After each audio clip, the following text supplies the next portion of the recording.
राम राम जी, सभी भाई बहनों को राम राम। मैं हूं बाबा रामदास और आप देख रहे हैं स्लो जिंदगी। आज मेरे साथ पटना से जुड़ रहे हैं भाई अभिषेक तिवारी जी। अभिषेक भाई राम राम। राम राम बाबा जी, जय श्री राम। अभिषेक भाई, मैंने सुना आज पटना में बड़ा बहुत हंगामा हुआ है। कांग्रेसी भाजपाई आपस में भिड़ गए हैं, जरा बताइए क्या हुआ है, बताइए पूरा रिपोर्ट दीजिए। कुछ नहीं, रामायण का आखिरी लंका कांड चल रहा था और गाना बज रहा था, एक धर्म युद्ध पे, एक धर्म रथ पे बैठा, एक पाप रथ पे बैठा, दो महाबली संग्राम करते हैं। नितिन नवीन बिहार के मंत्री हैं, बीजेपी के कोटे से बिहार में, और उनको ये बात बहुत खल गई थी नरेंद्र मोदी जी के गाली वाली बात, और ये बात हमें पता चल गई थी संभवतः कल रात को ही, ये सारी चीजें कि वो प्रोटेस्ट की तैयारी कर रहे थे जी। नितिन नवीन जी का आइडिया सिर्फ प्रोटेस्ट का था, लेकिन कांग्रेस के अंदर जो सदाकत भवन में जहां पे घुसने के बस ये प्रोटेस्ट करने का था। कांग्रेसी लफंगों ने पहले झंडे का लाठी निकाल लिया। अब लाठी चलाने की कला कांग्रेसों ने निकाल तो ली, लेकिन संघियों से ज्यादा लाठी जीवन में थोड़ी न चलाया। बस फिर क्या था, फिर उसके बाद दे दनादन दन, दे दनादन दन, और गांधी जी की लाठी का पहली बार देश में अलग ढंग से प्रयोग हुआ चलने के जगह पे। उसके बाद कांग्रेसी इधर उधर तितर बितर भाग रहे थे। अब टेक्निकली कहें तो ये दुखद है, राजनीति में ये चीजें नहीं होनी चाहिए, लेकिन आप सेंटिमेंट समझे बिहारियों का। नरेंद्र मोदी बिहारियों के लिए सिर्फ एक नेता नहीं है सर। सारे पॉलिटिशियन एक तरफ, आप स्वयं घूम रहे होंगे, यादव वोटर जिस हिस्टोरिक ढंग से टूट रहा है, किसके नाम पे टूट रहा है, क्यों टूट रहा है? अटल जी के जमाने में तो नहीं टूटा, आडवाणी जी के जमाने में तो नहीं टूटा, वो सिर्फ हिंदुत्व और राष्ट्रवाद के नाम पर टूट रहा है। वो देख रहे हैं, और नरेंद्र मोदी जी की मां को ये गाली नहीं है, मैं बार बार कहता हूं, और ये गाली किसी नौसाद ने नहीं दिया है, ये गाली नौसाद के मुख से निकली है, लेकिन दिया राहुल गांधी ने। क्यों बताता हूं। नरेंद्र मोदी की बोटी बोटी काट लेंगे, ये बात कहने वाले मसूद को टिकट किसने दिया? इमरान मसूद को कांग्रेस ने दिया। लोकसभा में 2024 में ये खुद चिल्ला रहे थे मोदी को डंडों से मारेंगे, राहुल गांधी चिल्ला रहे थे। राहुल गांधी ने पहले कहा चौकीदार चोर है, वोट चोर है, तो क्रोध तो था ही, जिस प्रकार की तू तड़ाक की भाषा। और बिहार बहुत सभ्य स्टेट है, आप तो घूम चुके सर, बिहार से ही आ रहे हैं। गरीब से गरीब आदमी, उसके शरीर पर बस एक बनियान मात्र हो, लेकिन कोई भी आपको आप करके ही बुलाता है। यह हमारे कल्चर में है।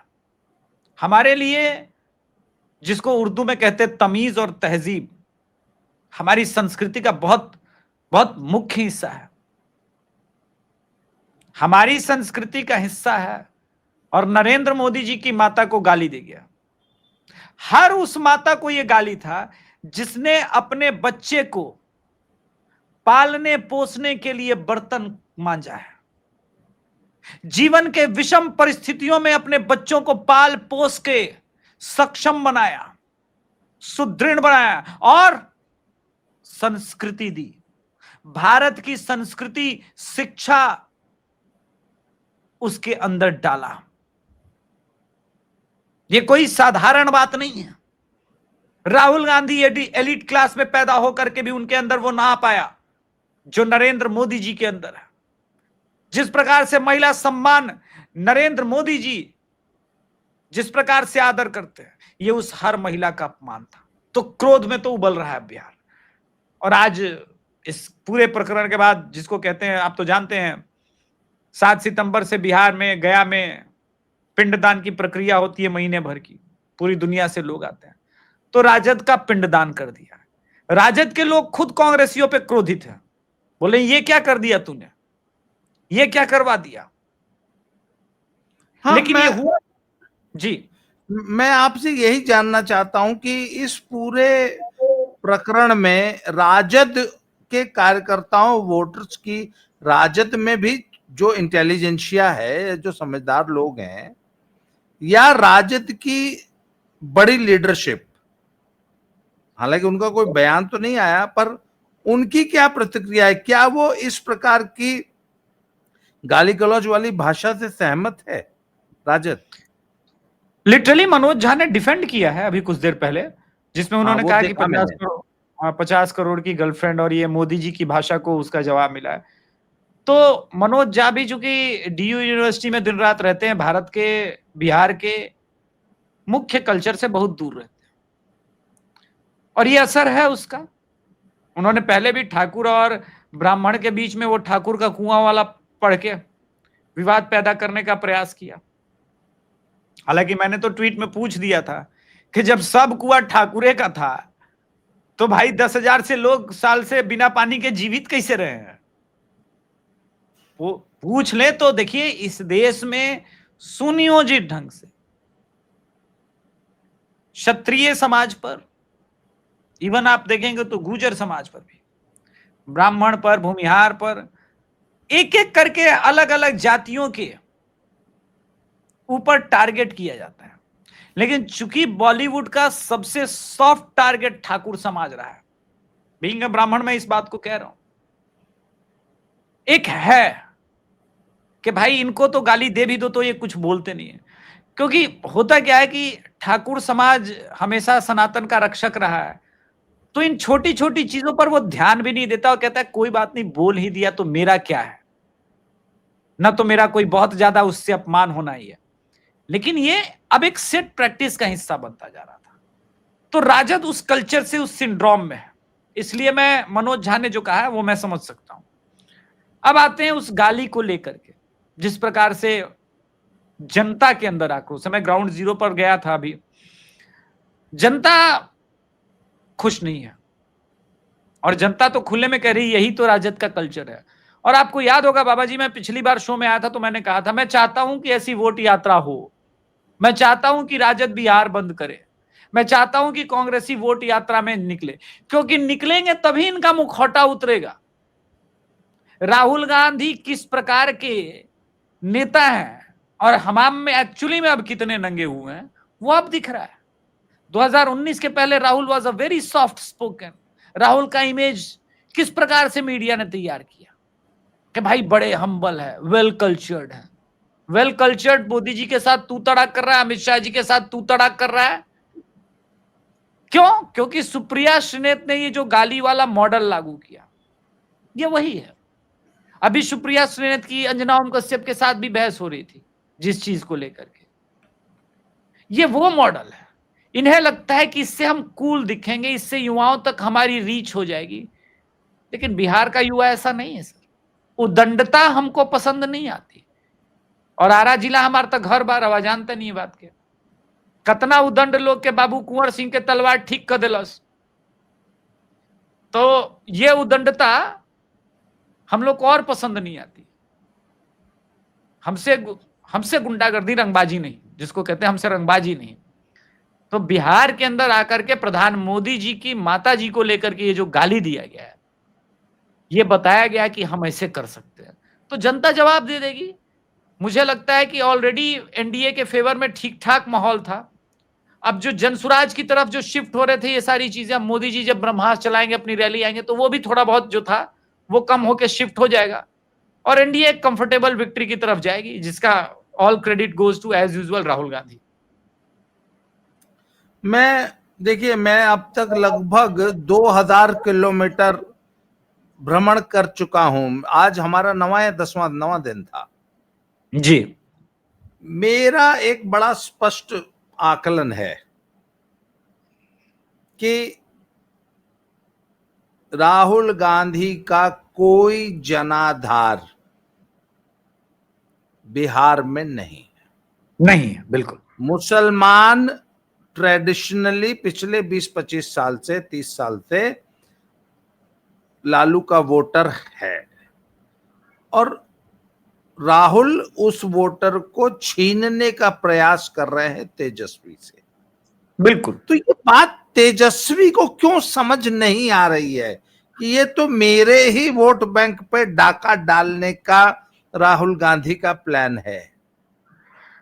आई बिलीव बाबा जी तेजस्वी उतना मैच्योर नहीं है। जिस दिन खड़गे साहब ने, मल्लिकार्जुन खड़गे जी ने यह कहा कि अगर हम 20-30 सीट और आए होते तो सत्ता में होते, तो 20 सीट बाबा जी, 30 सीट वो कहां गेन करेंगे? मध्य प्रदेश में तो सीधे बीजेपी और कांग्रेस का आमना सामना है। यही हाल छत्तीसगढ़, गुजरात, हरियाणा, राजस्थान में है। एक यूपी और बिहार ही तो बचता है। बंगाल में तो आप है नहीं।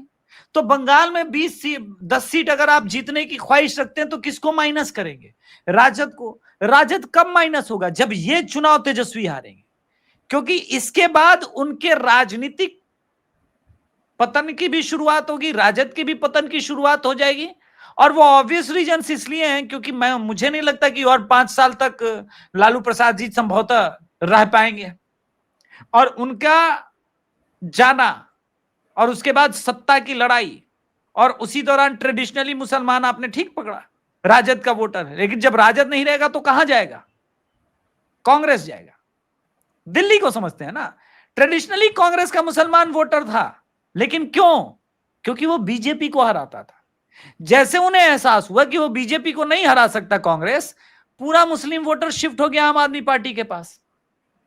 अभी आप प्रशांत किशोर को लेकर के गए होंगे तो आपको दिखा होगा रोहतास डिस्ट्रिक्ट में, स्पेशली जब आप रोहतास में एंट्री मारे होंगे, वो पूरा औरंगाबाद, भभुआ, बक्सर वाला पूरा एरिया, इवन आरा में, तो आपको सवर्ण कास्ट के बहुत सारे लोग मिले होंगे प्रशांत किशोर के प्रशंसक। लेकिन उनमें से एक विशेष बात है, रोहतास का एक बहुत बड़ा सवर्ण क्लास पहले से ही कांग्रेस का प्रशंसक रहा है। अब वो कांग्रेस छोड़ करके बीजेपी में नहीं जा सकता, लेकिन पीके की तरफ जाने को सोच रहा है। यह बात कोई लोग नहीं पकड़ पा रहे। कोई नई बात नहीं है। विक्रमगंज का ये पूरा एरिया, काराकाट का एरिया, डेहरी ऑन सोन, वो चेनारी, करहगर विधानसभा, यहां ट्रेडिशनली ब्राह्मण बहुत दिनों से कांग्रेस के वोटर रहे हैं। कोई नई बात नहीं है। तो ये शिफ्ट हो रहा है। आपको पूरे रास्ते में कितना कुर्मी मिला जिसने बोला मैं नीतीश कुमार का साथ छोड़ रहा हूं? कितने धानुक जाति के लोग मिले जिसने बोला मैं नीतीश का साथ छोड़ रहा हूं? कोई नहीं मिला होगा, क्योंकि नीतीश कुमार का एंटी इनकम्बेंसी सिर्फ नोएडा के दफ्तर में चर्चा है। बिहार में नीतीश के प्रति एंटी इनकम्बेंसी जैसी सोची जा रही है वैसी नहीं बिल्कुल है। कोई नीतीश के खिलाफ बिल्कुल भी कोई एंटी इनकम्बेंसी बिहार में नहीं है, बल्कि प्रो इनकम्बेंसी। तो अब आप मुझे ये बताइए सर, किस आधार पे लोग, समीक्षक उनको 20-25 सीट और कम कर रहे हैं? कह रहे 20-25 से ऊपर नहीं जीतेंगे। यही होता है जब आप बाहर से दुनिया को देख करके आकलन करने का प्रयास करते हैं। राजद की समस्या यही है। राजद को लग रहा है कि कांग्रेस उसके लिए एड ऑन है। नहीं, कांग्रेस तो सीट का बार्गेन करने आई थी। चुनाव तो बिहार में राहुल वर्सेस मोदी, राहुल गांधी ने स्वयं कर दिया। तेजस्वी तो फ्रेम में नहीं है इस कारण, इस वोट यात्रा के कारण। नुकसान जो राजद को पहुंचा चुके राहुल गांधी, इस बात का अंदाजा राजद को है ही नहीं। और जब तक होगा तब तक चुनाव निकल जाएगा। जी सर, मेरा एक ऑब्जर्वेशन है, याद रखिएगा, मैं दर्शकों को कहूंगा वो भी याद रखें। अभी जो बिहार में माहौल है, नीतीश का स्ट्राइक रेट बीजेपी से बेहतर रह सकता है, बराबर रहेगा।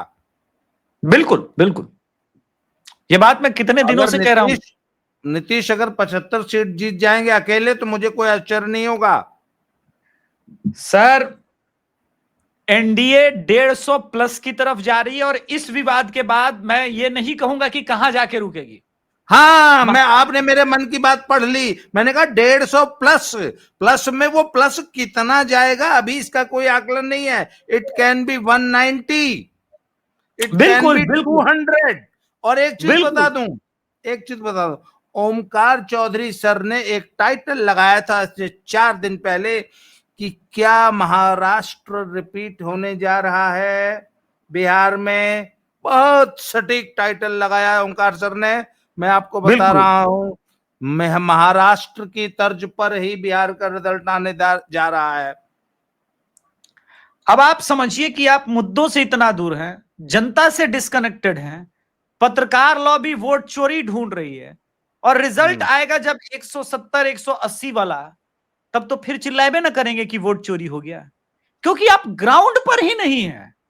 मुझे आश्चर्य होता है बाबा जी कि कोई ग्राउंड से इतना दूर, अच्छा कांग्रेस है समझ में आता है, राजद जैसी पार्टी कैसे हो सकती है इतना दूर? आप रास्ते में कितने यादवों से मिले होंगे जिन्होंने कहा होगा कि हम तो इस बार बीजेपी को वोट मिले? आप मिले कि नहीं रही यादवों से जिसने कहा कि मैं बीजेपी को वोट करूंगा? बहुत, आप खास तौर पे युवा वर्ग। मेरा हाँ, टारगेट यादवों में युवा होते थे, क्योंकि मुझे मालूम है जो बड़े बुजुर्ग हैं वो इतनी जल्दी नहीं टलेंगे। पढ़ा लिखा, देखिए पढ़ा लिखा और युवा, ये दोनों, इन्होंने रोजगार की बात की, इन्होंने विकास की बात की, इन्होंने स्पष्ट कहा कि हमें जातिवाद से कोई मतलब नहीं, हमें प्रदेश का विकास चाहिए, हमें अपने लिए रोजगार चाहिए। युवा लड़का सर हायर एजुकेशन की बात करता है, एजुकेशन इंस्टीट्यूशन तुम्हारे बेटर होने चाहिए उनकी बात करता है। युवा लड़के स्वास्थ्य सेवाओं की बात कर रहे थे। अरे सर मैं आपको बता रहा हूं, जो लोग और रिपोर्टिंग करना चाहते हैं, बक्सर का जो सर्कल है ना, जहां से 4 लेन बिल्कुल सीधे निकलती है आरा के तरफ वाली रोड, जी जी, आरा वाली रोड, वहां पे आप चले जाइए, वहां पे ठीक ठाक यादवों की भी संख्या है। कितने युवा यादव मुंह पर बोलेंगे कि वो भाजपा के मैंने वहीं मैंने पहले दिन वहीं पे 4 यादव युवाओं की वीडियो मैंने पोस्ट कर रखी है। उन्होंने कहा अच्छा, कि मैं यादव हूं पर मैं बीजेपी को वोट दूंगा, मैं नीतीश कुमार को वोट दूंगा। अब आप समझिए कि एक तो पहले से आपका समीकरण माई है, और उस माई में वाई भी टूट रहा है, और एम भी बिल्कुल ओवैसी को बहुत लंबा चौड़ा पूरा कोसी प्रमंडल में वोट जा रहा है। अरे सिवान में जा रहा है सर, तब आपका वोट शेयर कहां ठहरता है सर? 25 से 28% के बीच में। मान लीजिए लेफ्ट और कांग्रेस का 1-2% और ऐड कर लेंगे, तो कहां से फाइट कर पाइएगा 45% वर्सेस 32 या 31% पर? यह रियल पिक्चर है। इस पिक्चर को जो समझ लेगा, हो जाएगा बिहार का खेल। कहां टूट रहा है कोई? मतलब 12 से 15, 12 से लेकर 14% तक का मार्जिन है वोट शेयर में। 10% तो गारंटी है, उसके ऊपर कितना है ये पता करना थोड़ा सा डिफिकल्ट इसलिए हो जाता है क्योंकि इस गैप में फिर सब कुछ लहर ही नजर आता है, अंडर करंट का उतना पता नहीं चलता। इसलिए मैं सीट मिनिमम करके बता रहा हूं कि ये तो दिख रहा है मुझे ग्राउंड पर,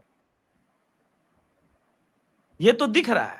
अभी तो मैं प्रमंडल बाई प्रमंडल 6 तारीख से निकल ही रहा हूं, एक एक प्रमंडल में 50-50, 40-40 जितनी सीटें, एक एक सीट पर। अब तो मैं 2 महीने बिल्कुल ही बाहर रहूंगा, एक एक सीट पर गांव गांव कवर करूंगा।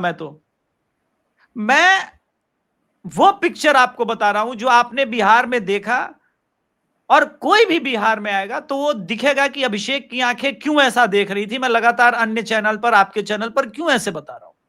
उसमें ये जो गाली वाला प्रकरण है ना सर, इसने गुड़ गोबर कर दिया सर। इसने राजद की क्रेडिबिलिटी, ज्यादा नुकसान नहीं, इस गाली प्रकरण से नुकसान तेजस्वी का हो गया मुझे लग रहा है। अरे सर तो कांग्रेस का जब कुछ है ही नहीं तो नुकसान क्या होगा? नंगा नहाएगा और निचोड़ेगा कांग्रेस क्या? का था क्या? सही बात है। वो तो राजद के ही कैडर के भरोसे था ना।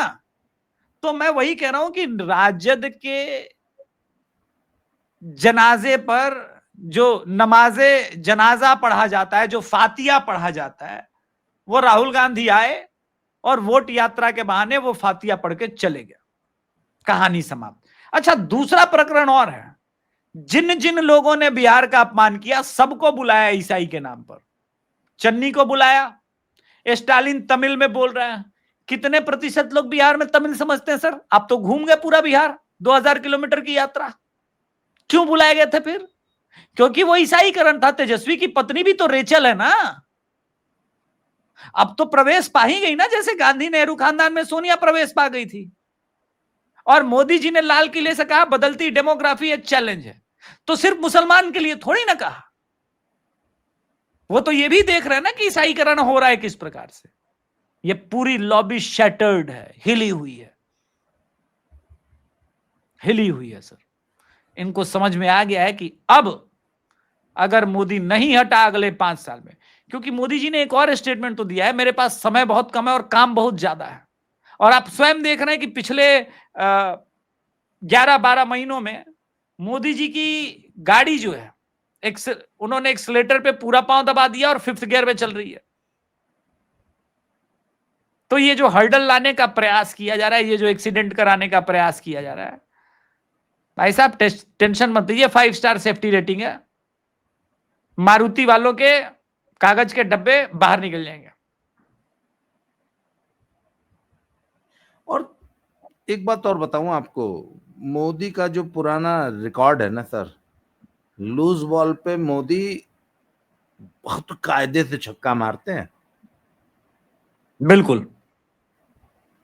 गुजरात ये कौन भूल सकता है सर, मणिशंकर अय्यर का एक मौत स्टेटमेंट और गुजरात हार गया। मौत का सौदागर और नीच राजनीति कौन भूल सकता है। नीच आदमी, बड़ा नीच आदमी है। हाँ, तो चलिए साहब, मुझे तो लग रहा है कि तेजस्वी को तो ले डूबेंगे राहुल। ले डूबेंगे नहीं, ले डूबे। अच्छा, मुझे इसमें एक और डिजाइन लग रहा है कि यदि बिहार और यूपी से तेजस्वी और अखिलेश की पार्टियों को बर्बाद कर दिया जाए तो फिर राहुल के लिए मैदान वाकई खुला है। अगर ये दोनों इनकी राह के कांटे हैं, ये यही दोनों पॉइंट अगर मेरा हट है, जाएं, यही तो मैं कह रहा हूं, यही तो मैं कह रहा हूं सर। और कांग्रेस का तो ये चरित्र है सर, जिसके साथ मिला उसको बर्बाद किया है पहले। कोई नया चरित्र थोड़ी ना है जी। तो बर्बादी की कहानी। और आप देखिए यूपी में भी डिफरेंसेस आने शुरू हो गए जी। तो क्यों? क्योंकि अति महत्वाकांक्षी लोग हैं, तो ये तो होना ही है। तो अभिषेक भाई, आज की चर्चा को भी यहीं समाप्त करेंगे। और मुझे तेजस्वी के लिए खतरे की घंटी बजती हुई दिखाई दे रही है। आपने भी वही बातें जो है, बिल्कुल आपने तो एकदम हाइलाइटर से हाईलाइट कर दी।